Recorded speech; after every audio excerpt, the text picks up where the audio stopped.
ఇవాళ తెలంగాణ పచ్చబడుతుంటే కొంతమంది కళ్ళు ఎర్రబడుతున్నాయి, నచ్చట్లేదు వాళ్ళకి.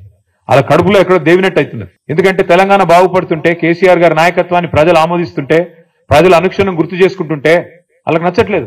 ఇక్కడ కార్మికులు బాగుండకూడదు, ఇక్కడ రైతులు బాగుండకూడదు, ఇక్కడ దరిద్రం తాండవిస్తేనే మన రాజకీయం సాగుతుంది అనే విధంగా ఇవాళ కాంగ్రెస్ బీజేపీ రాజకీయం చేసి ఇద్దరు కలిసి కేసీఆర్ గారి మీద ఏదో రకంగా కక్ష సాధింపు, ఏదో కేసు పెట్టి ఏదో రకంగా బదనాం చేసి ప్రజల్లోకి పోయి ఏదో ఒకటి చేయాలా అని ఒక దుర్బుద్ధితో వ్యవహారం చేస్తా ఉన్నారు.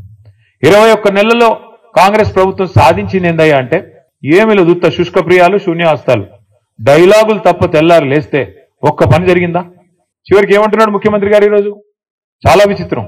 నేను ఢిల్లీకి పోతే నాకు అపాయింట్మెంట్ ఇవ్వట్లేదు, ఎక్కడ చెప్పులు ఎత్తుకపోతాడేమో అని భయపడుతున్నారు. ఎవడన్నా ముఖ్యమంత్రి మాట్లాడతాడా? నాకు అర్థం కాదు ఇంత దారుణంగా. ఇంకా నికృష్టం ఏంటంటే ఆయన అంటాడు, నీ గుడ్లు వీకి గోటిలాడతా, నీ పేగులు మెడలేసుకుంటా. ఇది ముఖ్యమంత్రి మాట్లాడాల్సిన మాటల. పేగులు మెడలేసుకోవడం ఏంది? బోటి కొట్టేటోడు వేసుకుంటాడు పేగులు మెడలు, నువ్వెందుకు? నాకు అర్థం కాదు. ఈయనే ముఖ్యమంత్రి, లంకె బిందెలు ఉన్నాయనుకుని వచ్చినా. నేను చాలా మంది ముఖ్యమంత్రులు చూసాం మేము అందరం కూడా.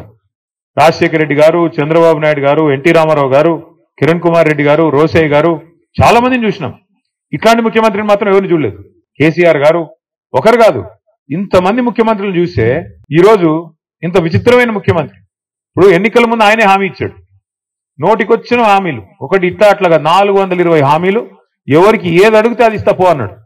అర్రాస్ పాట లెక్కనే, వేలం పాటలాగా. ఏది? కేసీఆర్ 2000 ఇస్తుండా, నేను 4000 ఇస్తా. కేసీఆర్ ఒక ముసలమ్మకే ఇస్తున్నాడా, నేను ఇద్దరికి ఇస్తా. కేసీఆర్ ₹1,00,000 ఇస్తుండా, నేను తులం బంగారం ఇస్తా. కేసీఆర్ 10,000 ఇస్తుండా, నేను 15,000 ఇస్తా. కేసీఆర్ ఇంత ఇస్తే నేను అంత ఇస్తా, అంత ఇస్తే ఇంత ఇస్తా. నోటికొచ్చినట్టు వాగి, అది కూడా ఏంటి మళ్ళీ మీ జిల్లాలో ఉన్న ఉప ముఖ్యమంత్రి భట్టి గారు, ఆయన డైలాగులు బీభత్సమైన డైలాగులు. ఈ గ్యారంటీ కార్డు భద్రంగా పెట్టుకోండి, మేము వస్తానే ఉన్నాం, జాగ్రత్తగా దాచిపెట్టుకోండి, 100 రోజుల్లోనే చేసేస్తాం. 100 రోజుల్లో మీరు అటు పెట్టుకుంటే వాళ్ళు వస్తారు, అధికారులు వస్తారు, తీసుకుంటారు, మీకు కావాల్సినవన్నీ మీ ఖజానాలో వేసేస్తారు, మొత్తం స్వర్గం అయిపోతుంది, భూతల స్వర్గం కాంగ్రెస్ నాయకత్వంలో. ఆ రోజు డైలాగులు.